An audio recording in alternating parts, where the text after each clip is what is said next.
The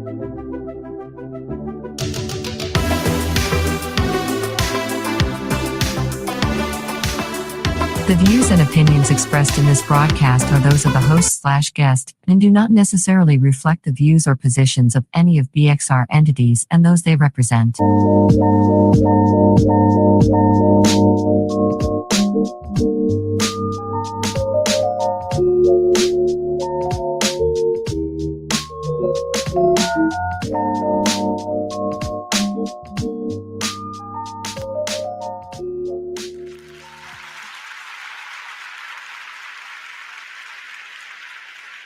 What's going on, world? What's going on, world? It's me, your host, Nate. I am here today. It looks a little different, but I'm just in the conference room of my studio. And we're going to have a great show today. I have a very familiar guest. If you saw the promotion for it, he's the voice of the city, a great singer, music director, band leader, and just a nice guy. It's rare to meet nice guys lately, but he's a nice guy too. We'll be bringing him on a little shortly. Just a little bit of information. As I said, this month is dedicated to a play that I'll be in that'll be opening up on May the 20th. It's called The Gospel Truth, and I'll be in it. My guest today will be in it, and all the guests that will be interviewing for the month of April are also individuals that will be in it. Tevin Campbell Tevin Brown is his name. He's laughing backstage, but Tevin Brown is my guest today. He's going to talk a little bit about who he is, his participation in this new project at Arena Players, what he's been up to, what he has going on, and we're going to throw some monkey wrenches in there just to get him stumbling. But without further ado, I'm going to bring on Mr. Tevin Brown. And then we'll make the announcements at the end of the show.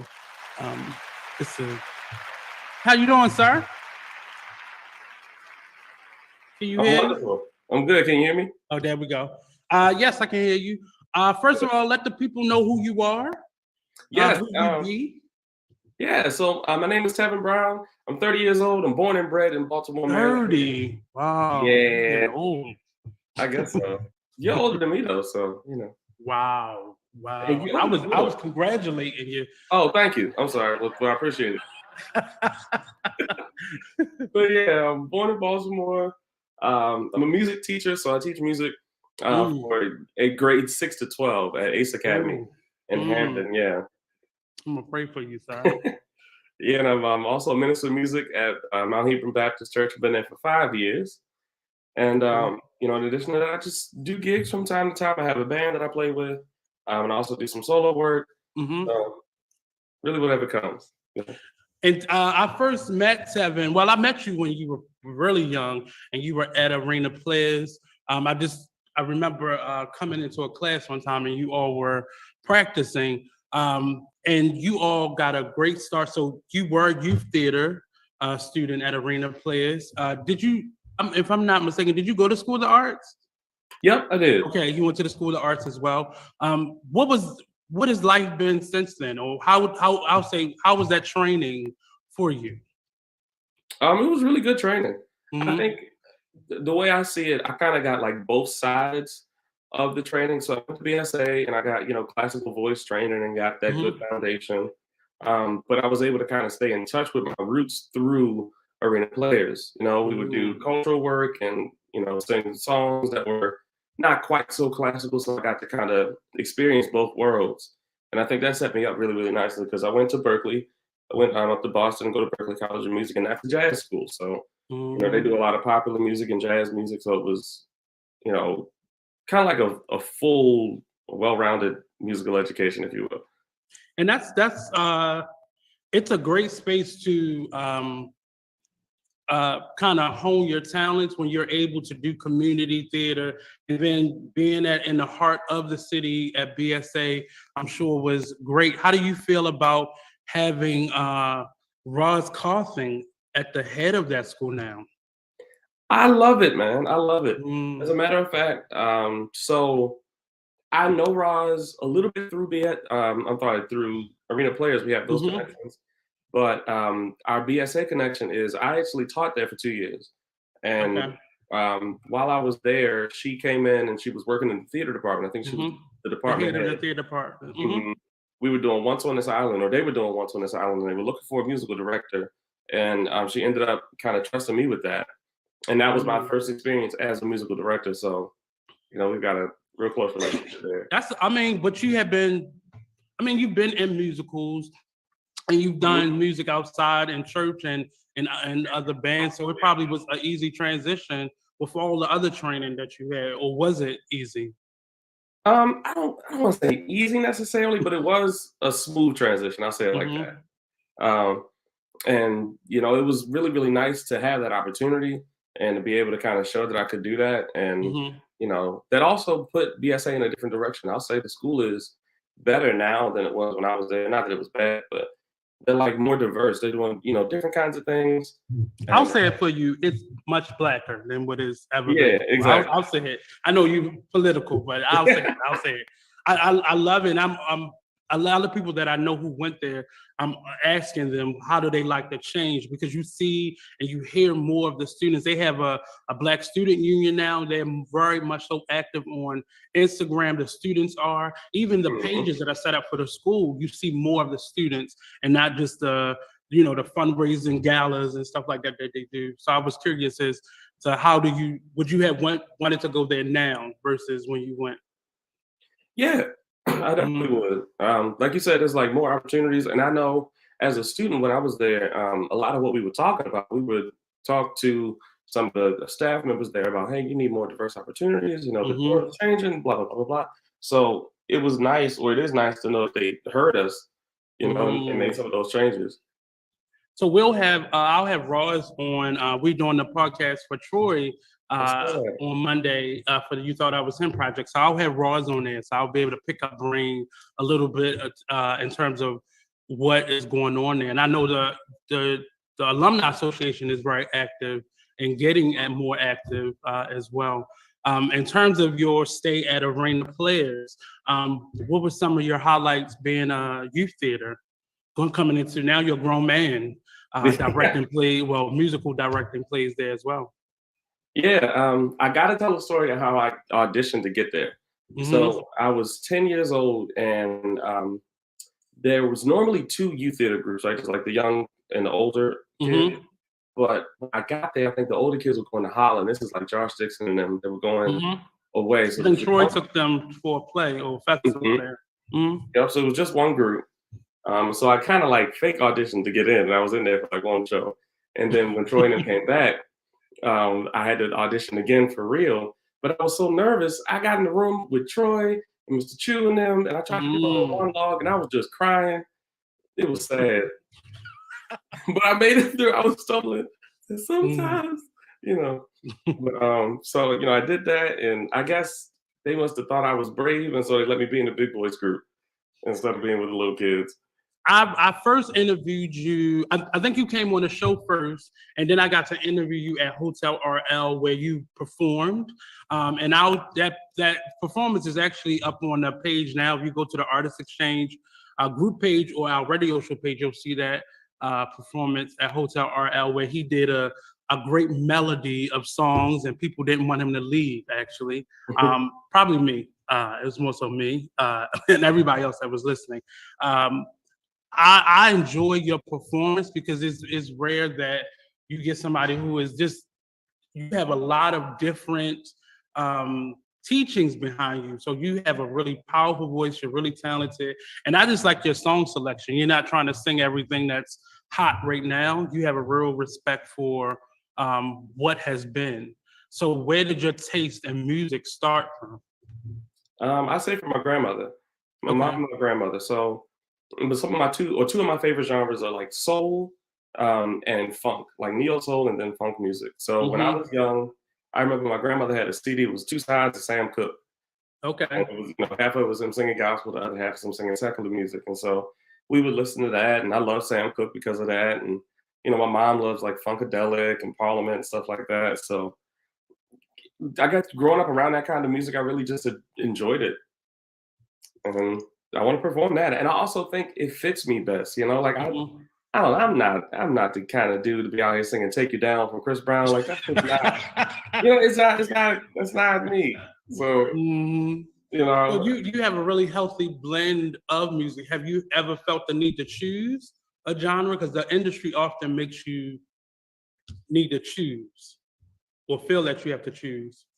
yeah, I mean, it's a struggle. I have to say to choose between like the doing gospel and not Or thing. just picking one genre. You know, you have gospel, you got the more traditional R&B, you have the funk and soul, and they normally divide them, strongly divide them, and go Mhm. against artists in terms of being able to pick one, or they make them kind of pick a lane and stick to it. Yeah, you're right, and that's it's definitely a struggle. I think there's that thinking, there's that idea that like you should stick to one thing and try to be the best you can in that one thing. But Mm, I've always kind of seen it differently. I feel like if you keep yourself open to different experiences and kind of open to different ways of presenting music, that kind of gives you more opportunities. Because let's say you were only doing one kind of thing, then they're only going to call you for one kind of thing. But if you're in different spaces, I think that's an advantage to you. hmm How So, does that translate in terms of you being now a teacher in the classroom? How does that influence how you teach your children or what you teach your students? and that's another space too, being in that education kind of sphere. Mm-hmm. Because the kids, they don't even they think I'm uncool. Like, they Right. believe that I'm not that great. I'm not They that about to start calling you awesome. Unc, so be prepared for it. They do, yeah. I got a kid to call me Old Man Brown. Yeah. So it's cool, but it does kind of affect the way I teach as well because I just started a band this year at my school. For Okay. my students that are I'm kind of tutoring in that way with learning instruments and playing together. So I try my best to like tell them stories. I tell them stories about things that I've done and my experiences and kind of trying to relate that to what they're going through. Mm-hmm. So it definitely informs my teaching, that's for sure. But it makes a difference because some of those influences, the fact that we heard that music growing up, it kind of parts of it, if not all of it, stuck with us. So we find ourselves now listening to that music, but it's all about this experiencing it and giving them kind of some exposure to it. And then when they hear it somewhere else, there's a frame of reference as to what it is and what they're listening to versus nobody exposing it to them. So they don't, because most of them, when you're doing those appreciation classes or music theory classes, they don't have a clue. And it'd be somebody that you don't know who Patti LaBelle is, you don't know who Aretha Franklin is, what's They going really on? Or don't they know, only yeah. know the top five, which is a detriment because music is so vast, even within the specific genres. So speaking a little bit about your gospel side, what are your gospel inspirations in terms of artists you look to? hmm Um, so I have an affinity with people who sing and play. So I kind of Mm. am partial to folks like that. People like an Aretha Franklin, a Smokey Norfolk who plays Mm-hmm. and sings, James Cleveland, those kinds of folks as well. So Mm. that, and then I love choir music. Okay. I'm like an old school guy. I play at a Baptist church, so I love good choir songs. Okay. I love choir songs, but I always like to do as I'm really fond of people who can play and sing at the same time. I think that's a remarkable talent that most people can tap into, like yourself. But I do have an affinity. I'm looking forward to the versus battle that's about to come up between BB Winans, CC Winans, and then Mary Mary. Mhm. I love those types of groups as well, where they kind of straddle the fence on gospel and R&B, but you clearly can see what their reference is. Um, who are the groups that you listen to or individuals that you listen to? Are you talking about gospel or Mhm. outside of gospel? Gospel, specifically So gospel now. let's see. I love the Clark sisters. That's a group Okay. I listen to. Summer Commission. That's like Fred Hammond and Marvin Sapp. That hmm was a good group. Let's see. Does like Kirk Franklin and them, does that count as a group? Mm, I feel like no, maybe not. I think gospel. I think Kirk Franklin is a staple, so you gotta like Kirk Franklin because he's Mhm. introduced us to the Tambourine Mans and such. But I'm still on the fence. I'm looking at him more as a music director or choir leader. I understand where people come from, but I need to hear you sing, Kirk Franklin. I haven't heard you sing. You don't want to hear that. That's not good. He's not a singer? I assumed he was a singer. Oh, okay. He's not a very good singer now. Oh, you know what? How about the Walls Group? You know about the Walls Group? Yeah, so those are some of the newer singers. I'm starting to tap more into them. I'm still stuck. What I love about gospel music, one, is that I'm still listening to Alabaster Box by CeCe Winans, so that's in my head, and that's something I go to. But I'm learning more about the Walls Group, a phenomenal group of siblings that are phenomenally talented. And it's crazy to have that much talent in a sibling group, but it's not uncalled, it's not unheard of. But I'm starting to listen more to the newer gospel music that's out as well. It's really good. I like the blend. I like how, and that started with Mary Murray for me, because that was the first gospel song I ever heard in the club. So it was a little different, but I understand why it was needed in that space. So outside of music, what other talents do you possess? Let's see. I'm a good debater. Oh, I can debate really well. I play video I don't games. see you gotta I look at people who argue as a good debater, and I don't see you being an argument type of person. Yeah, I'm not argumentative. I'm just like I'm the like Jedi mind trick guy. I'll get you thinking something completely different. Did you do debate in school? Was that one of your? No, not formally. BSA didn't have no debate club. Sadly. Oh, sorry. But, y'all had nothing. Y'all couldn't do sports. You couldn't have didn't have debate. What did y'all do in your free time? We would actually get together and we would play our own football games. Okay. Together, and we would go to like a park that was kind of 5 minutes away. And just play, pick up football, or we'll go to a court and play basketball. So that was y'all past. I would figure that would probably be y'all past time, doing the stuff that y'all didn't have access to at the school. In terms of so this new project that we're both in, the Gospel Truth, you, along with you having a strong musical tie, you also have done the acting side. Being in the youth theater, you had to do everything and know how to do everything. Is that something that you want to try more of? Yeah, it is. It is. I love acting. I kind of miss it a little bit. So I was in Dreamgirls too. That was fun. I'm repping the Ball in the Jack shirt. That was like the first time I was on your show. Yeah, when you first came on, yeah. So it's definitely fun to do, and it's something that I'm, always open to. I love acting and performing. That was kind of where I started. So.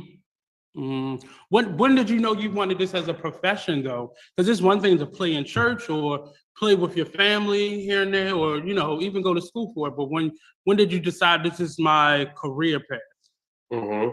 I think it was when I got accepted to BSA. So that's like 8th grade. I'm going into 9th grade. What I knew, and I kind of remember thinking this or saying this in high school, was that like whatever I did, I wanted it to have something to do with music. Right. So I didn't know what it was. At that time, I didn't know what I was going to do. I wanted to sing background for John Legend or something like that. But like whatever I wanted to do, I knew it had to have something to do with music. I was like, that's kind of the only thing that interests me, the way where I want to do it forever. Right.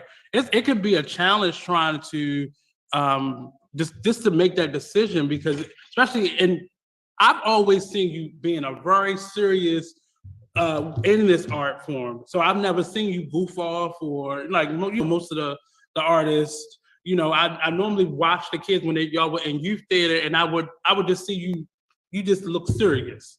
Like, I'm not here to play with you all. I'm here to come perform. But most of the youth theater students were like that. And I guess there's a difference when you're doing it on your own time versus I'm going to school for it. In terms of just the business side of it, where are you with the business side of being an artist? It's definitely hard. And with the pandemic, that changed a lot. So I used to travel back and forth to Boston a lot because I was doing weddings, weddings and events and things like that. But with the pandemic, that really shut a lot of that down. So how did you get creative? Yeah, so I'm glad that I was teaching because had I Mhm. not been teaching, I wouldn't have really had a Any salary, you know. income, So yeah, yeah. thankfully, I was able to do that and hold on to that job and How teach. did you survive virtually teaching? Because I think I found a couple gray hairs.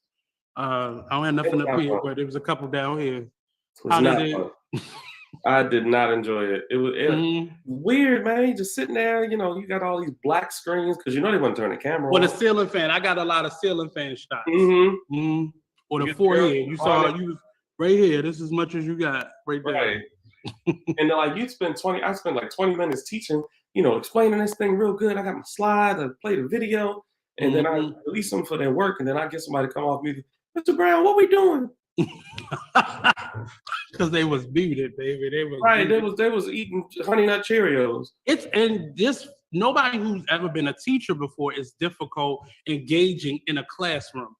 When you're teaching an enrichment subject, it is very difficult because often a portion of the students don't want to do that at all, and they're Exactly. being put into classes as extracurricular or just a part of their curriculum. So it's difficult engaging in a classroom. When you have a screen as a barrier or the internet is the barrier, I bless all of you all because I didn't go back this school year. Oh, I okay. couldn't do it.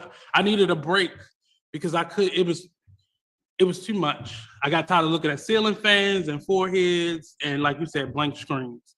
And nobody was turning in work. Right. It's not even complete. But I don't want to say being a regular teacher is easier, but when you're teaching art, typically you do that for a living. So when people don't have the passion for what you have, it makes it a little bit difficult. For me, it was more difficult. How have you found your way as a art instructor or art educator? I definitely feel that. That's true. Getting kids to engage because there's a lot of people ask the question. My students will ask, why do we need music? Like, why am I here? Mm, Which is crazy to think. But the one thing that's helped me is I'm using this program called Soundtrap.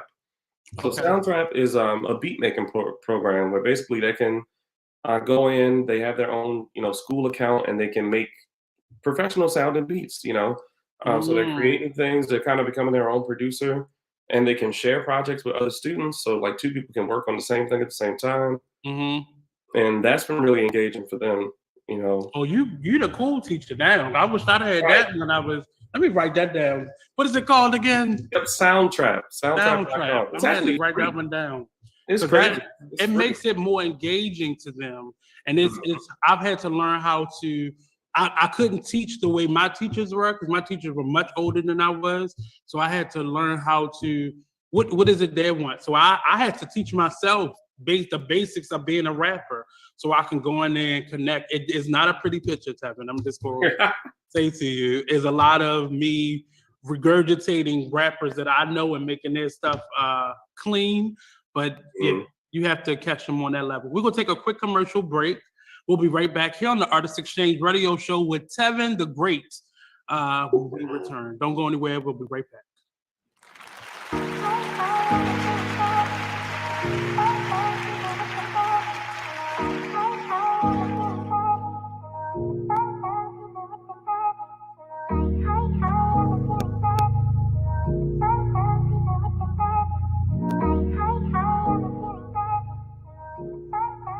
Billy got it bumping. I get high, and you been heavy on my mind.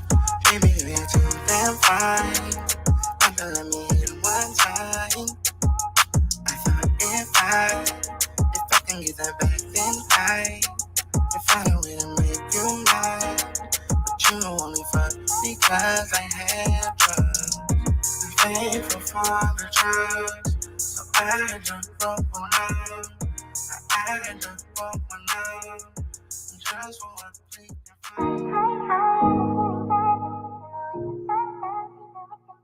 The West Wing is concerned that a black first lady is talking about race. Barack, politics is just not for me. In public speaking? You know I don't love public speaking. When they go low, we go. What is your expert analysis? You that make healthcare personal. Can we quit? Apparently not. Damn.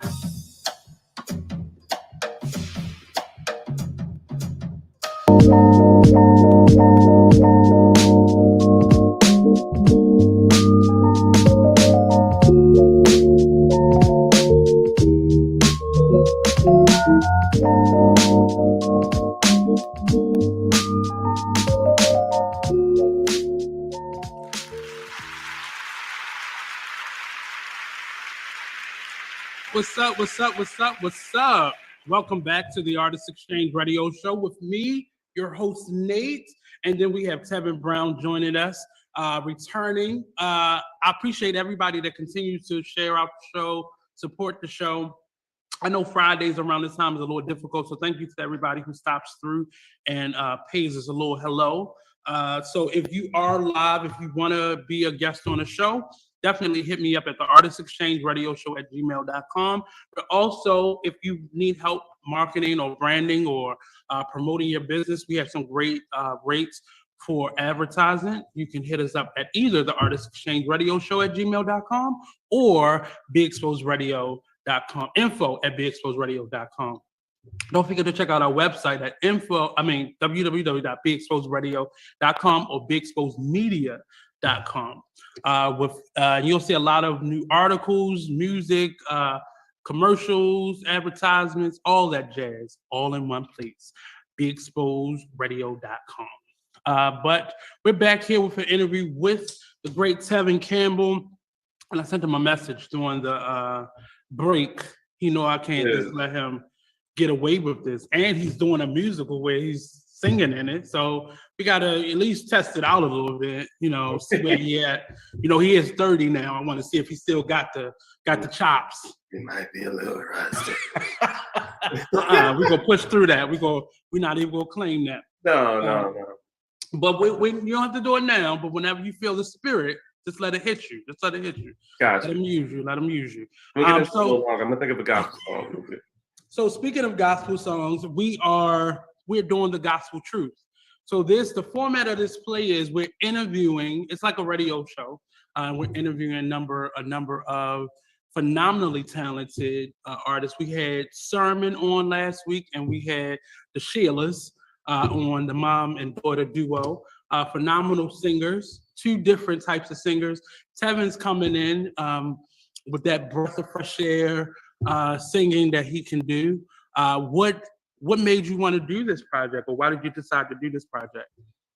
I thought it was a really interesting idea. I thought the concept was cool. So that was a big part of why I wanted to do it. I thought it was really fun to see, instead of it being like a play, you know, there's characters and you follow. It's more of like a review where, you know, you do 10 minutes and you get to see like, you know, 5 or 6 artists within a night. Kind of cool to me. I thought that was fun. And it makes me, when I first talked to Katrina Jones, who is the director of this piece, I'm a big fan of Tom Joyner. So he has the Red Velvet Lounge. So it's going to have a bit of a gospel Red Velvet Lounge type of feel. If you've never seen that, you can go to YouTube and type in Red Velvet Lounge. And unfortunately, Tom Joyner is not doing that show anymore. But it was a great space for up and coming artists, new artists, older artists to come on. And he had if you look at the Ricky Smiley morning show, it's in the same studio space as his show used to be in, but he doesn't have performers coming in. But it was a great space. But this play kind of reminded me of that. And it's forcing me to go back and listen to like older hymns and gospel music so I can get more in tune with the church talk. I've been at Bedside Baptist for the last 2 years. So I got to get more in tune with my church lingo and slang, so to speak. Have you thought about directing any plays? I don't know about directing a play. I'm enjoying, you know, kind of musical directing plays.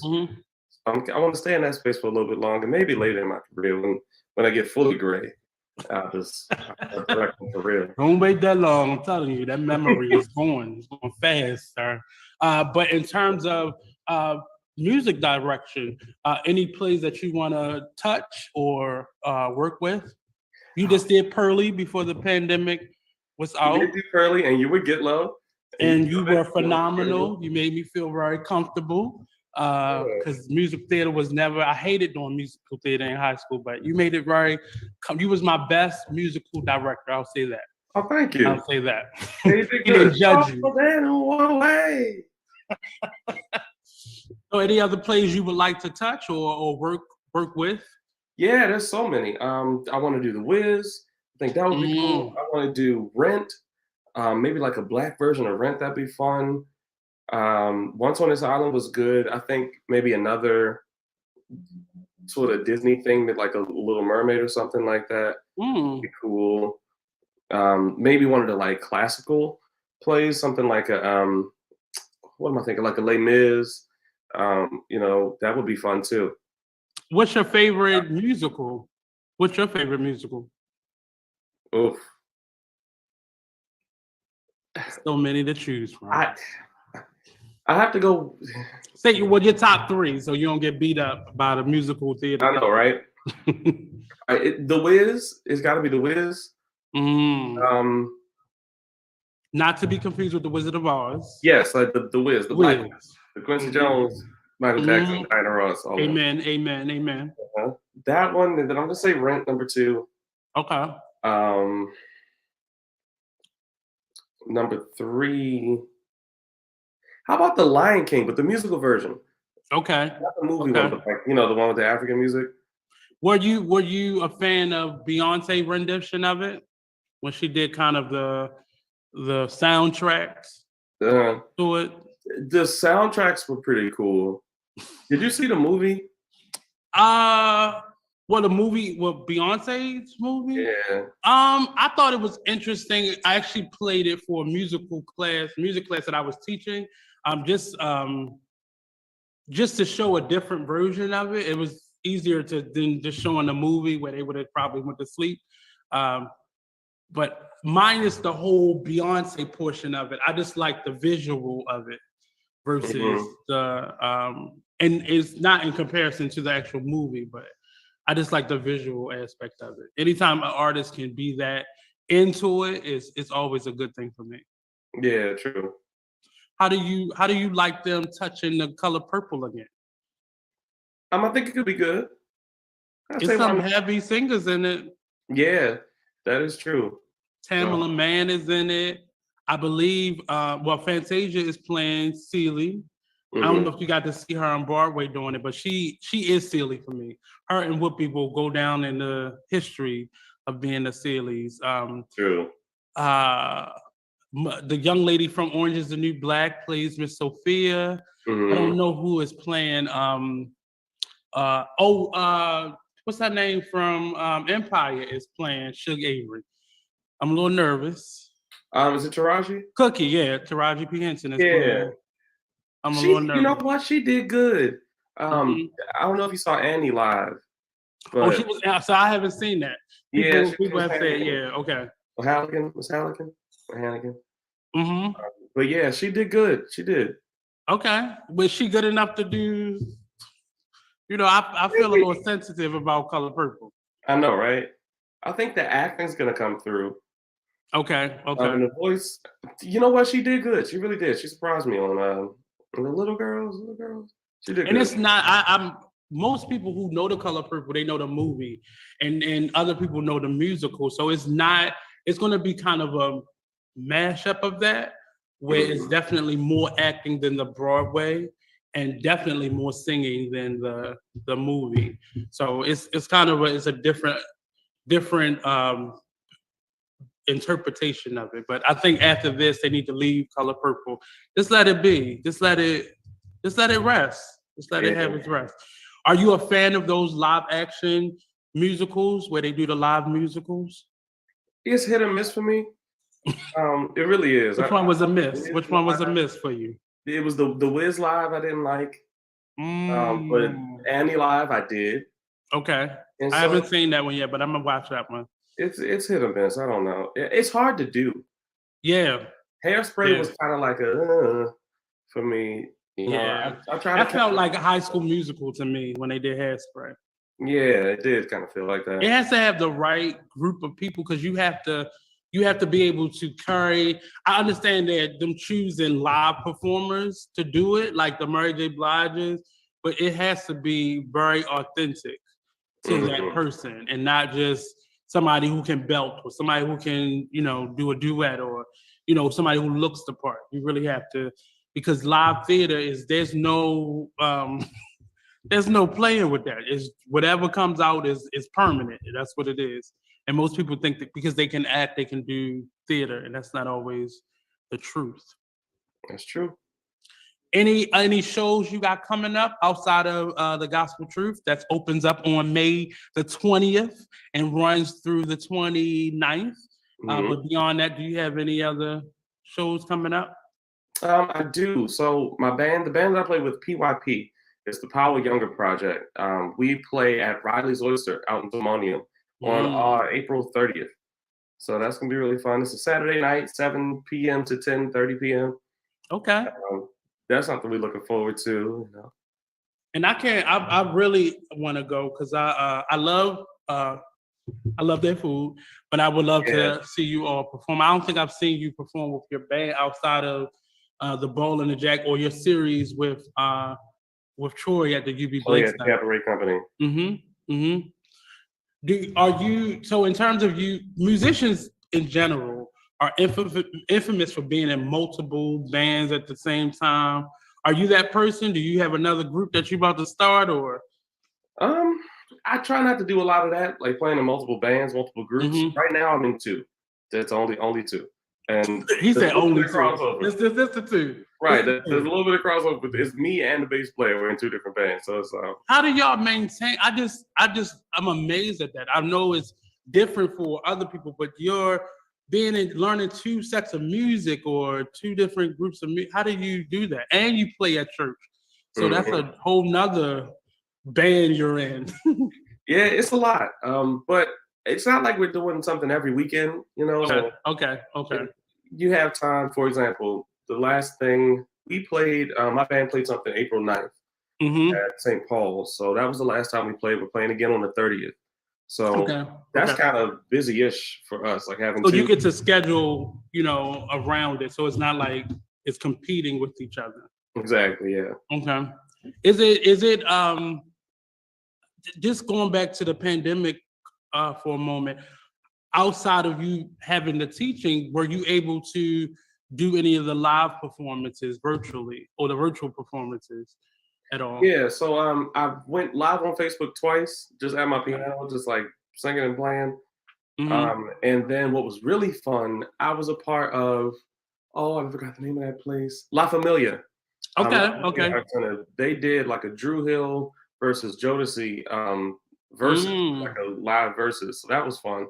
We were inside of that, place, still kind of quarantined. Everybody had to be checked out, but we did that show inside of there, and that was fun. It was during the pandemic. It was all virtual, streamed.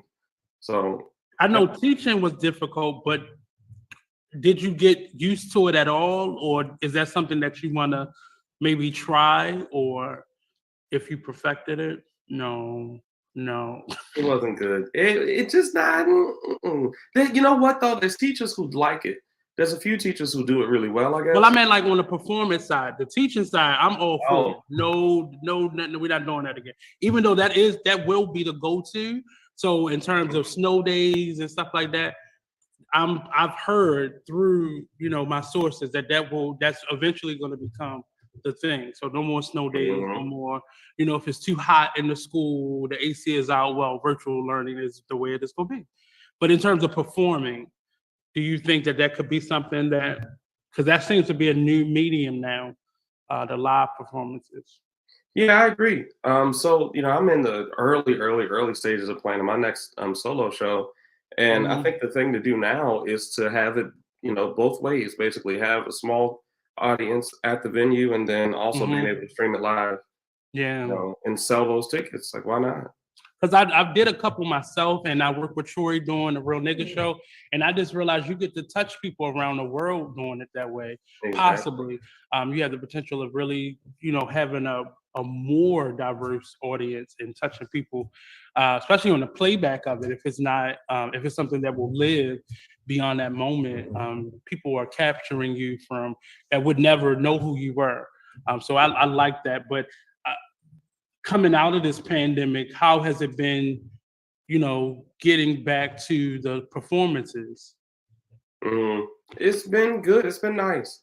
So, we're playing at that Riley's Oyster Place, and things are slowly starting to open up. I just went and kind of scoped out a place that wants some solo piano at their restaurant. So things are starting to open up and opportunities are starting to come back again. Oh, and that's good. So I'm just hoping that we stay this way. We don't have to, go backwards. Well, I mean, a couple of states have started to go back on their mandates because it's just something that we'll have to live through.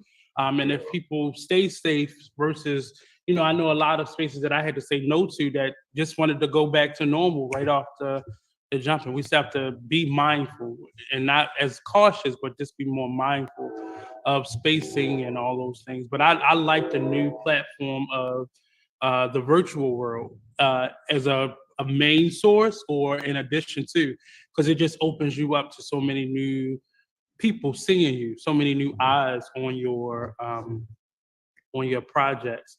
Can I ask for the song? Like just a little, I got to do a little something. He act like he's never prepared, but he's always so. I got a little something for you. I'm gonna sing something gospel because we're here promoting gospel truth. So here's one of my favorite hymns. Yes. Okay. Yes, hymn for the free domain. Go ahead. Here we go. Why should I feel discouraged? And why should the shadows come? And why should my heart feel lonely and long for heaven and home? When Jesus is my portion, a constant friend is he. His eye is on the sparrow, and I know that he watches over me. And now I sing. So get it. Keep going. Because I'm happy. And I sing because I'm free. His eye is on the sparrow,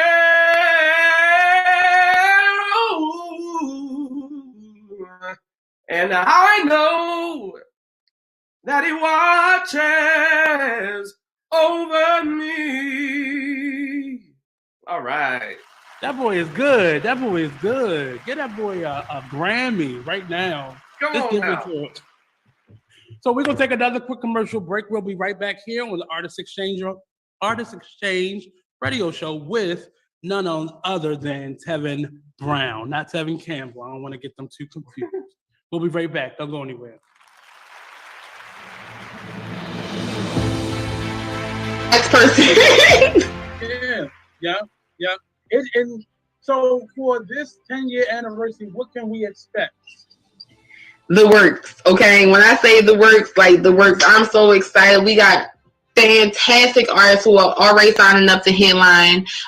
We have you who are coming. I'm so excited about having you back in our space, whether it's the event or the interview. I don't care. I just like seeing your face, like your face in the space. Okay? I don't know. Y'all don't understand. Having Nate like in the back of the room, it just does something extra for me. Because like he knows when I be on my bullshit and we just lock eyes, he's like, girl, I seen that shit too. I seen that shit too. And it's so weird. I mean, I love the poetry, but I love the spectator. I love the people watch.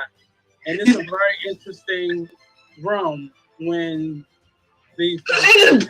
You don't know what you're going to get for real. You just don't know. And I love it though. And I love it though because guess what though? You can't have those quiet conversations with just anybody. You know what I'm saying? Those real conversations. But I be trying when you're not there, and other people be looking confused. They like, I'm like, oh my god, what are you talking? Like I know y'all just. You just saw the unicorn walk across the floor. but you have to understand. A lot of people do things and don't think that people see them, even in a crowded room. And I come to events just for those moments. Yeah!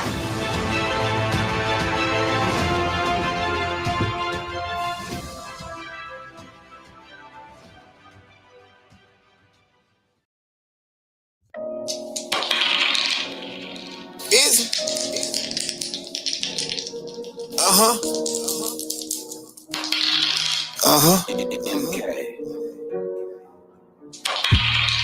Shake it up. At the dice game, I hope I get in love. Got a bad bitch and she tryna fuck. Got a dog style stuff with rainbow runs.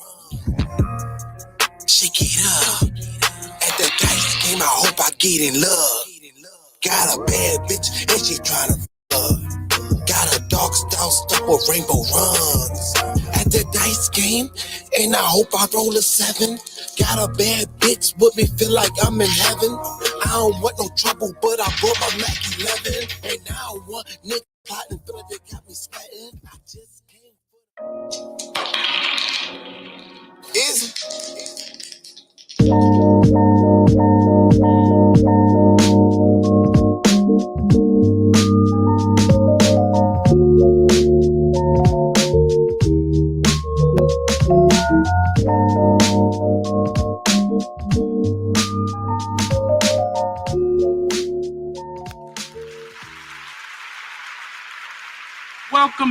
Welcome back, people. Oops, that just covered up the screen.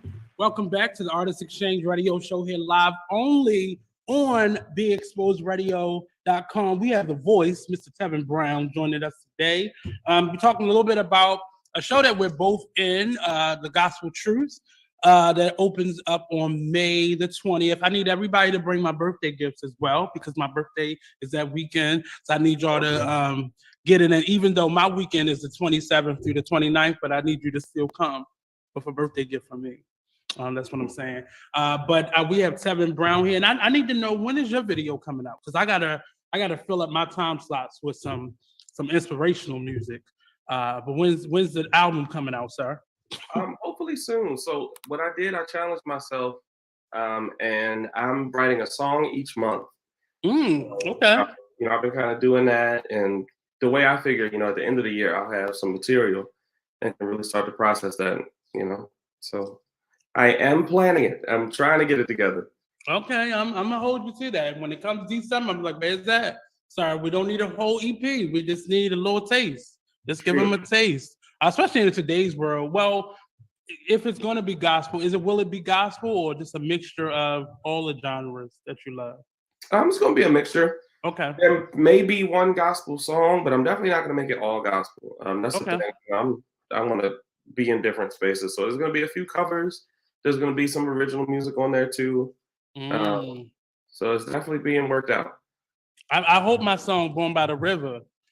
Okay, yeah, I can work that out. How I was searching for that video. I was editing that video down just to capture that portion. It was that interview we did at Hotel RL. I really got to see you as the performer. I had seen you in stuff, but I had never seen you alone and in your own musical space. So that was a great moment for me because I was simply just an audience member at that point. Once you started performing, in terms of right now, I'm working with Troy, and one of the things that keeps coming up is mentorship. How important was mentorship to you, and who were those individuals that kind of has helped you along the way? Mm-hmm. Mentorship is extremely important. It's good to have people in your corner, good to have people who are going to show you the ropes along the way. I'd say, Troy Burton is certainly one of my mentors. He's a person that, he was the person whose group I was in the youth theater. So it goes back to, me being a kid and then also being able to work with him at the cabaret company, working with him, with Ball in the Jack and doing some other stuff. He's definitely, continued to show me the ropes. He helped me put my first solo show together at UB Blake. Okay. He's been a good mentor to me, and I think now kind of flipping those roles around, I've become a mentor to a few of the students at my school. So there's a student. How important was that to show you so you knew who and what you were responsible for?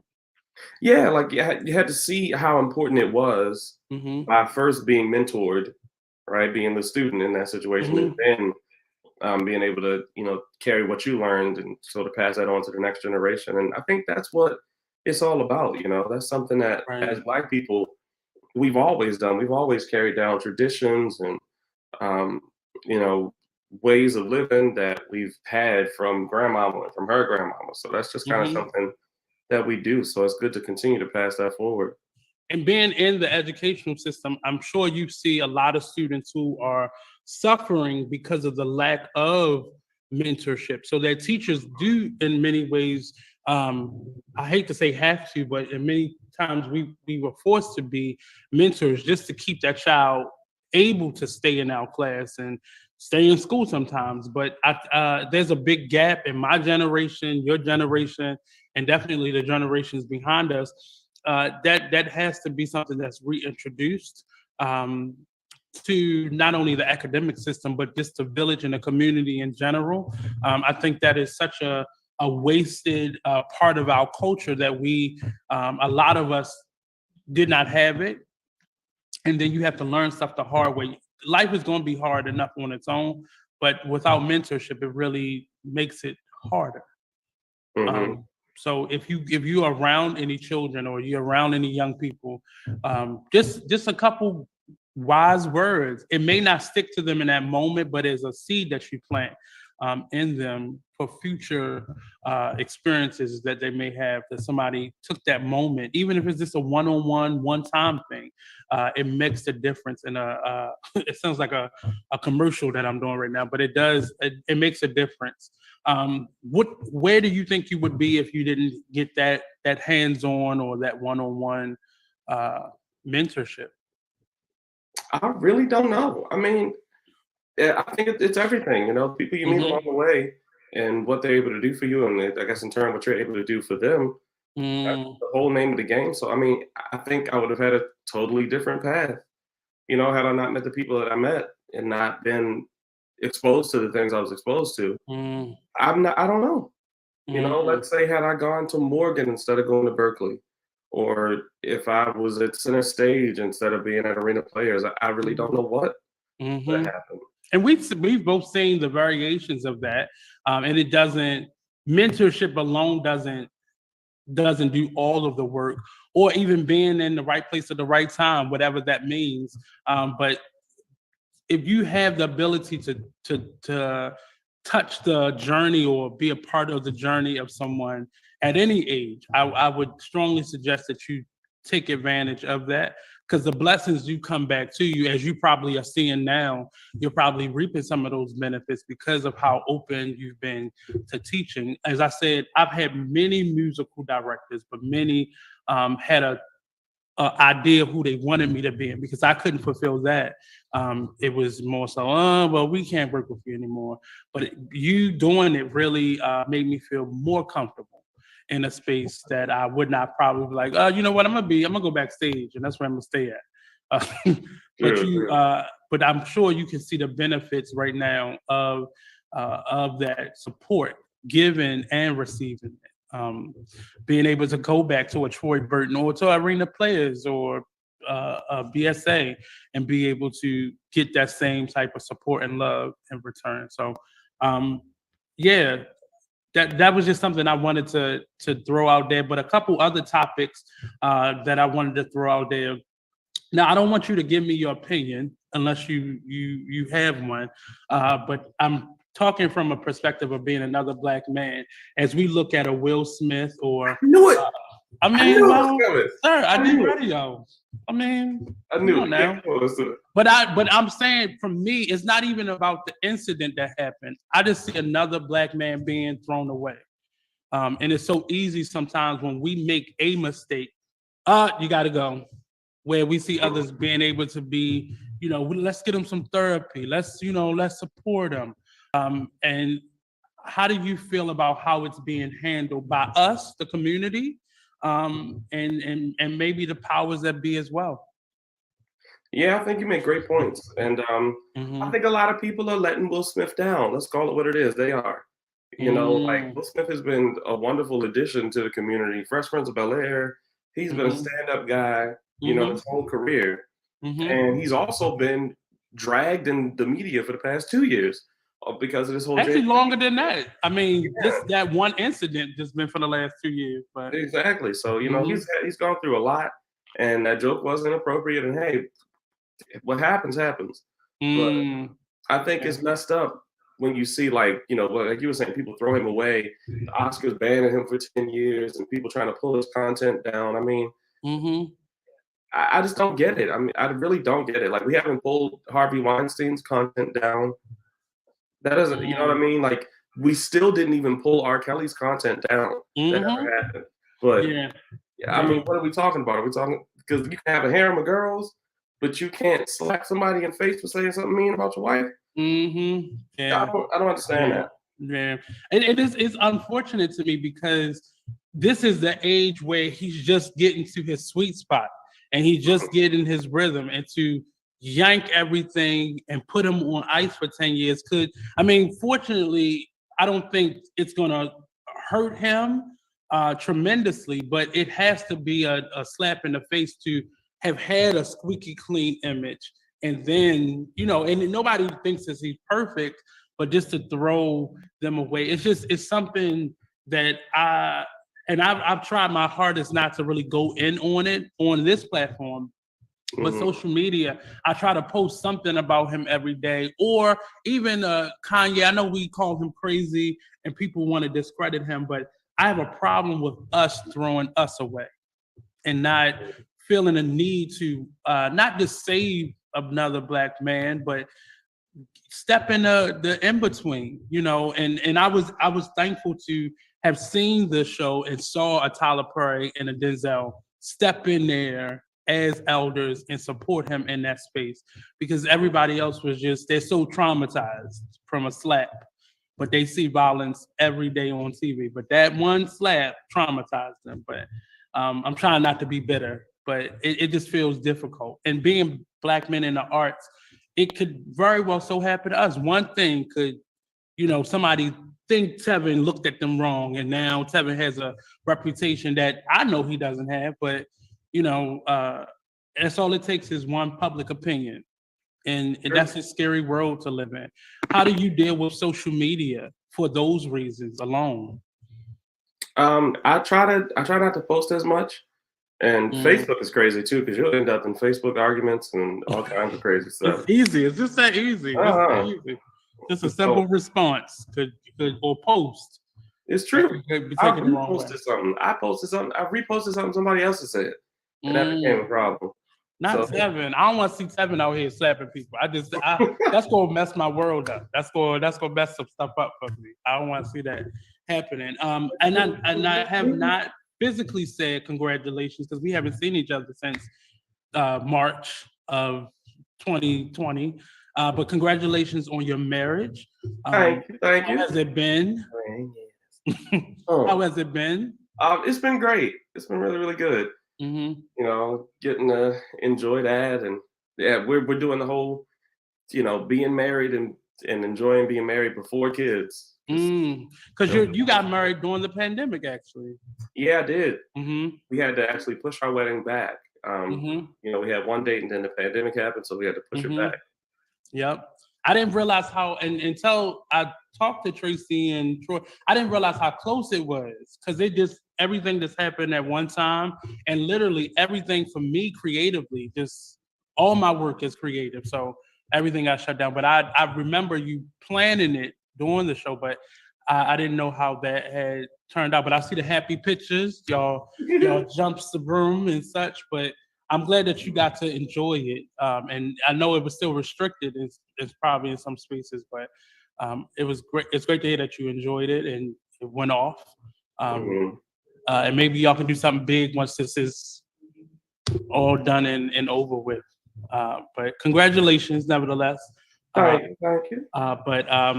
So social media is definitely it plays a part in business, and it feels like we have to do it. But and like you said, you can still restrict your access, and you can restrict the things that you talk about. So that goes back to the question in terms of the business side. How have you learned about business, and what about being an artist business are you still working with, or is still things that you need to learn, or do you have a healthy grasp on it so far? I think there's always things to learn, and I definitely have a lot that I'm gonna explore or get into. But one of the things I know I've learned is that you are your brand, right? Like, or that even if you don't think you are, you're a brand. Like you're a certain personality, whatever it is that you bring. Like you exist as a product or as a commodity, and if people hire you, they're hiring that version of you. So I've learned to kind of be mindful of that and just cultivate my image. I think places I can grow is in the like marketing side of things. Like for me, social media is a chore. I don't like doing it, so I could do better with that. And it's forever changing though. So what we got used to didn't change. And then it changed because of the pandemic. Now it's changing because we are trying to ease out of it. So it's forever changing. Yeah, and now I gotta learn how to do this. Oh no. Right, like why? You don't have to though. I'm telling you, you don't. You know what I'm saying? I don't know.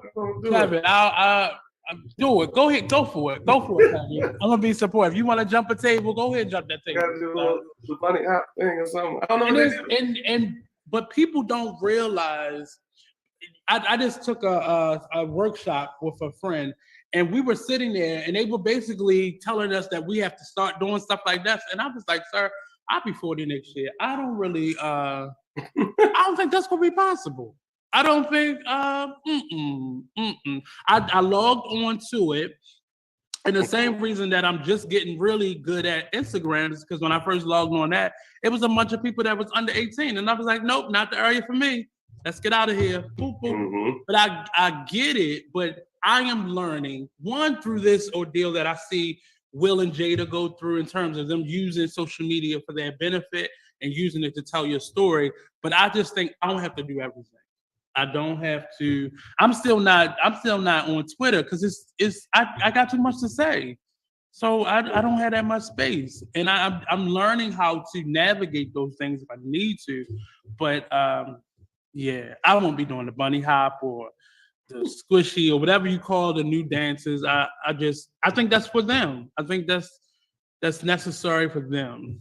And I think you're too talented, sir. You don't, it's like Whitney Houston had to dance. She tried because she was competing with the Janets of them all, but she could have just stood there and sit down and rested her nerves on a chair and sang. That's true. That's what I see you, sir. As long as you keep your shape up sharp, you're good. I think you're good. You can sing on there. You can sing, but I don't want to see Tevin doing the latest craze dance. It'll be funny. It would be, but I don't think. Maybe it's just me. Maybe I've settled into okay. Nate 40 is coming, so you can limit. You can restrict the things that you want to do. Yeah. In terms of, so we know you have a couple shows coming up. I'm definitely gonna be there on the 30th. You have this show opening up on the 20th. Let people know how they can find you. What social media is looking like for you? Where can they contact you or send some food stamps? Anything. Anything. Yeah. So my Instagram is right down there. I preach to the choir. It's right below you. Yeah, it's going down. So you can hit me up when I preach to the choir. That's my Instagram. Facebook is Tevin Brown. I'm available. My Cash App is also I Preach to the Choir. If you want to Okay. donate to a brother's soul, hallelujah. He getting it. He getting it. See, that's what I need to do. You can pull up on me on Sunday morning. Bless the Lord. How would someone book you for an event? Reach out to me via Instagram or social media. You can also reach out to me via email. My email is long though, so you can do that. Any way you want to contact me. Okay. Sure. So if you send me those things, I'll put it out with this video. Because it's always important that we that we just learn how to support each other. And coming from Baltimore, it's a must because we have a bunch of cliques all over the place, and it's really important that we just get the word out there. This is what this man is doing. He's talented. He's a good person, but you got to get business done as well. So getting that information out there is necessary. My last topic that I wanted to bring up to you in terms of how do you balance your work life with not necessarily your private life, but just your self-care. How are you keeping yourself balanced in life? It's not easy, but I think just like taking time to intentionally, I like sitting around and doing nothing. I like actively doing nothing.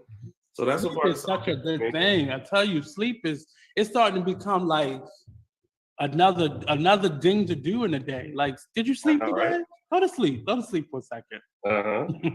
Yeah, and just like being more intentional with my time. So what I've been starting to do now is have like pick an hour in a day and have that be like the hour where you're most productive. Have like a productivity hour. Is that morning or night for you? It's normally evening, like early evening, maybe 5 to 6 or something like that. How do you balance that? Because sometimes I know a lot of creatives are most creative at like 2 a.m.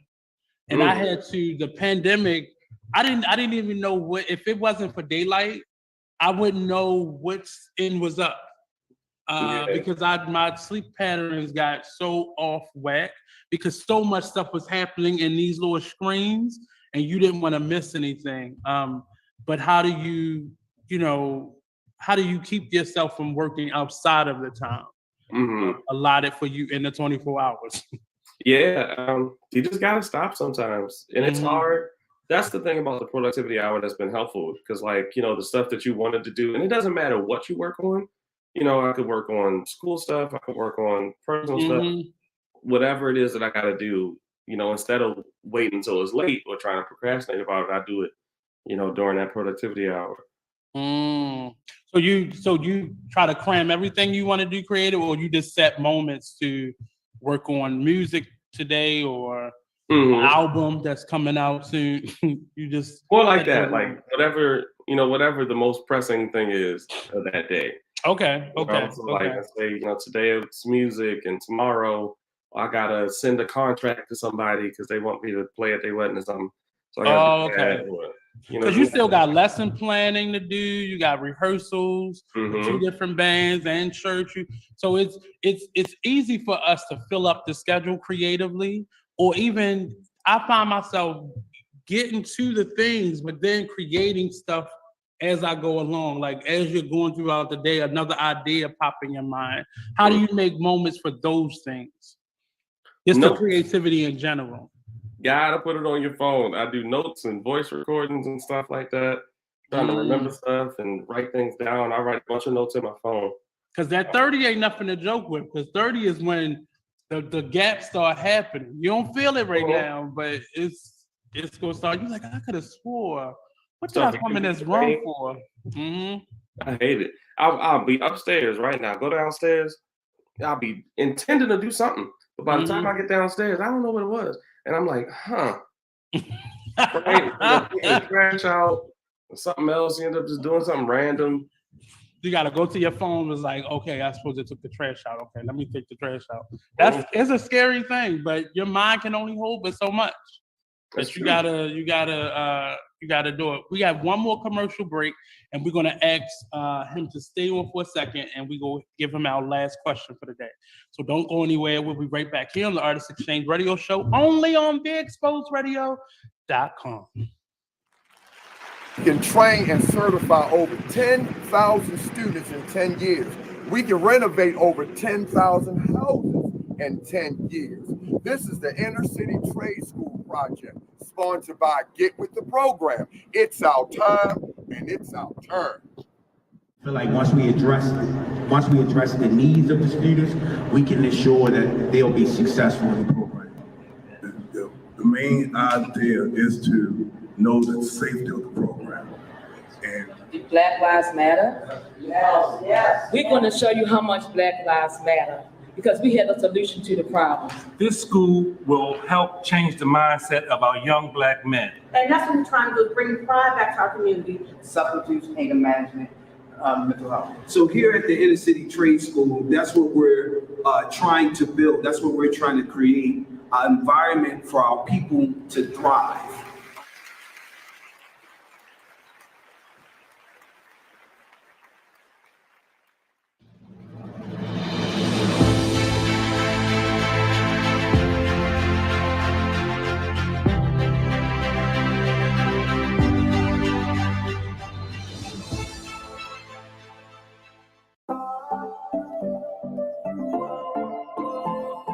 But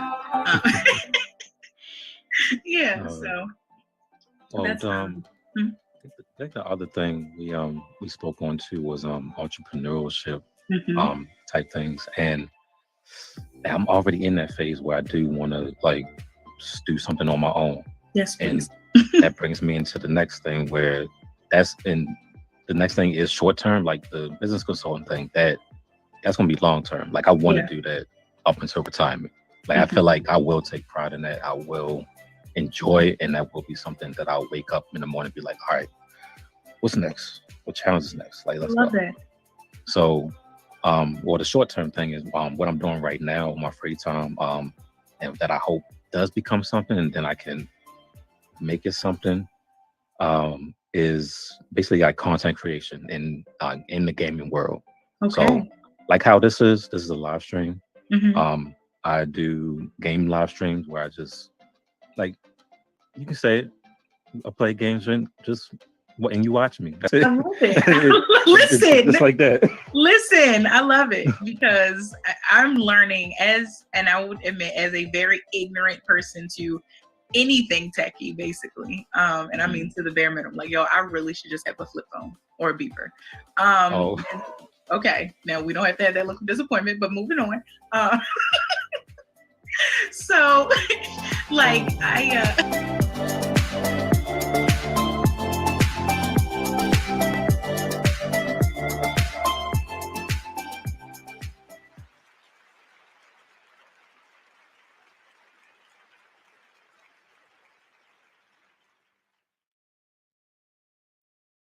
Welcome back.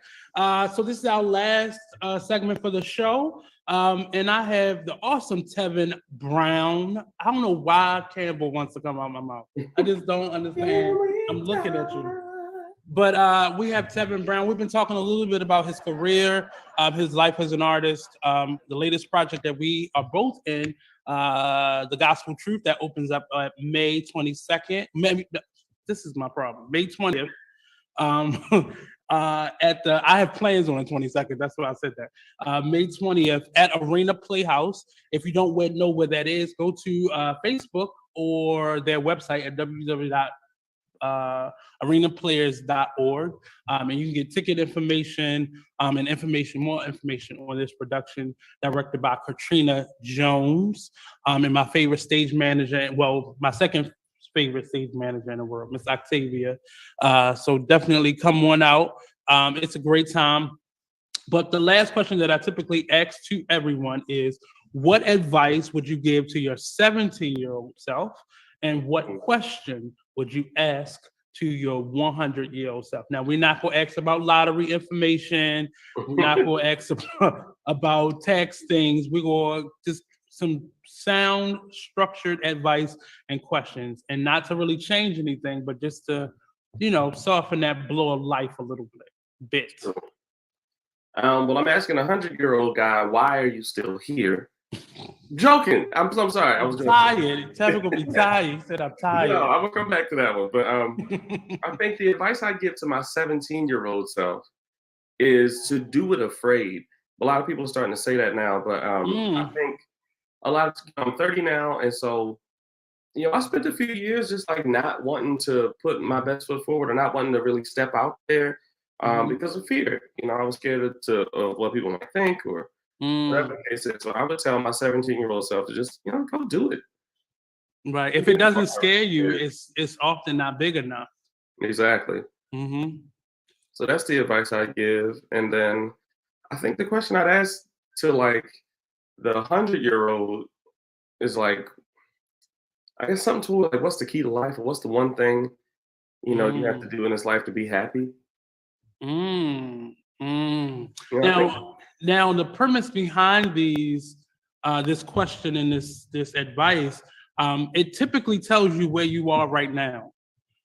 It tells you because you may be coming out of that do it in fear or not doing it because of fear. And the other side is you in a whole new part of your life. You're going into your 30s.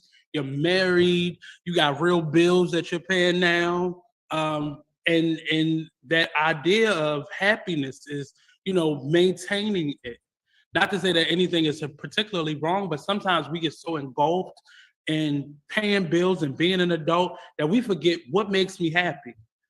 And we put a lot into we put a lot into I appreciate the quiet, sorry. Right, exactly. We put a lot into all those things, and we forget, oh, wait a minute, I got to keep some of this stuff for me. My motto now is I fill up my teacup, and everything that flows over into the saucer is what I have to give you. And that helps me to maintain my happiness and learning how to say no. So is a great thing. Learning how to say no, when to say no, and when to say yes. It will help you alleviate. Now, it's not going to make a lot of other people happy, but it's definitely going to make you happier as an individual. But this is a meditation prompt that I do for myself. Sometimes most times I try to do it every day, but a lot of times I try to ask myself those questions. What advice would you give to the 17, and what question would you ask? I try to do it, especially when things are raging, when everything is coming at you at one time, because it gives you a good indication of where you are. When you go to those two extremes, it tells you a lot about where you are in the moment. Questions that you may have, hesitations, fears, anxiety that you may be suffering from or going through or struggling with in that moment. So just randomly sometimes ask yourself those questions, and you go get a different answer every time, depending on where you are in life or what you're going through.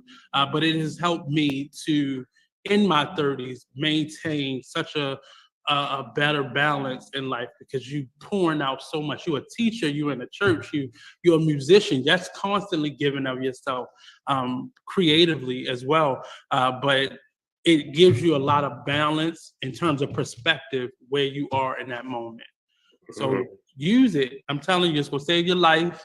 You thought 30 was a humdinger. You about to feel it, sir. Yeah, I know, right? Feel it. And you do a lot of preparation. I admire individuals like yourself, because I just put myself in it. 20s, I was just rolling. And by the time I got to 30, 31, I was just tired. I wanted to sleep. I took a lot of naps throughout my 30s because I was tired. But I commend you for being so consistent with what you're doing and not feeling like you have to rush or you in competition. I don't know if those things are really, but from the outside looking in, it doesn't appear that you feel like you're rushing or you're in heavy competition with other individuals. So if that's not the truth, get to that point.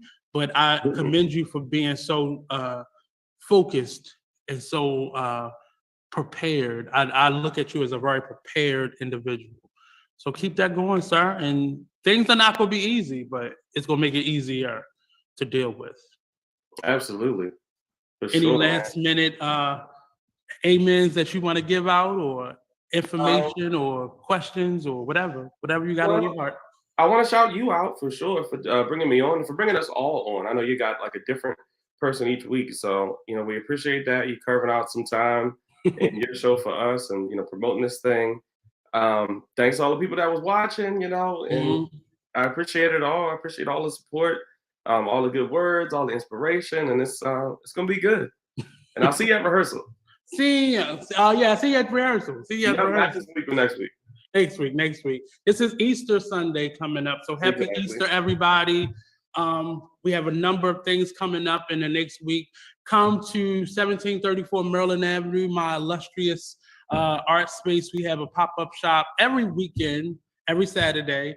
But this Saturday, we have a special treat. Miss Tracy Jiggets will be doing many photo sessions. So if you want to get on your Easter clothes and take a pre-picture so you can post and be up on the game for Easter. If you want to take some professional headshots for your portfolio, modeling, acting, so on and so forth, this is definitely the spot. We have 30-minute slots.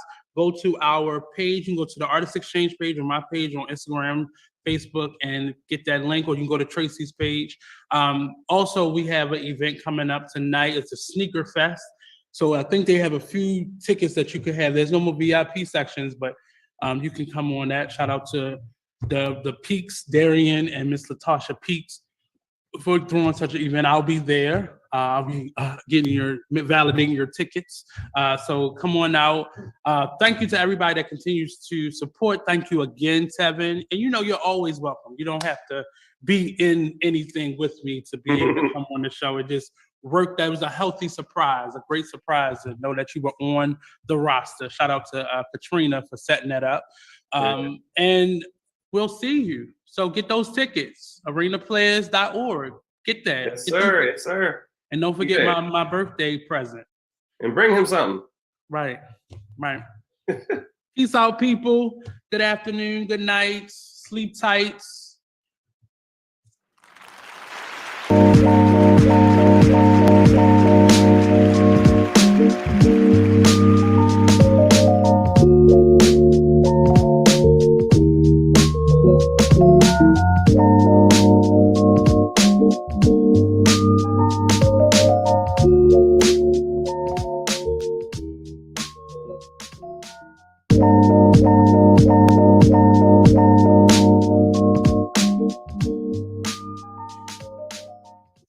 They so professional.